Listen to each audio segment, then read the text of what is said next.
What happened why did the market start to tip in 2015? I'm actually shocked that you said that the market in New York started shifting in 2015. Was it just because it had run up too much, or was there something that happened in 2015? No, I think we noticed the shift almost overnight in last week of September going into October of 2015, in that land values were being impacted. We saw the bids on development sites that we were selling down about 15-20% lower than we anticipated. We also saw cap rates on hotels expand by 75 or 100 basis points. Those are the two markets that we look at for shifts in direction in the broader market because, well, hotels have leases for one day, so they're highly reactive to shifts. And land is indicative of what people believe market conditions will be like 3 or 4 years from today when what they're building is going to come online. So when we saw those shifts happen, we knew that the party was over and it was just a matter of time.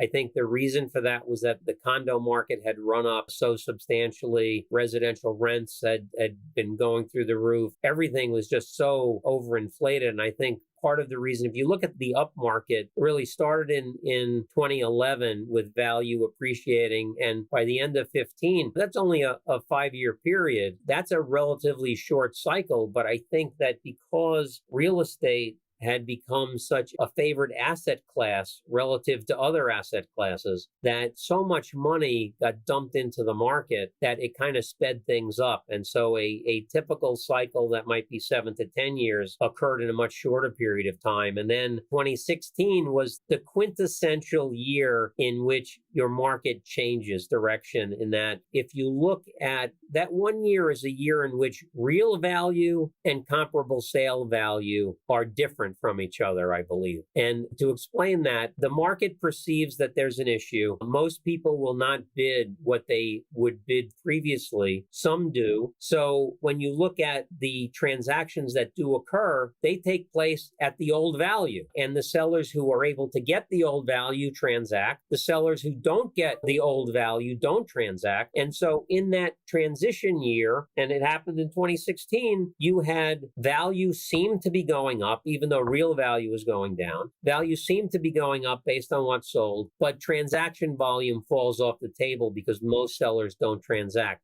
And that's exactly what happened in 2016.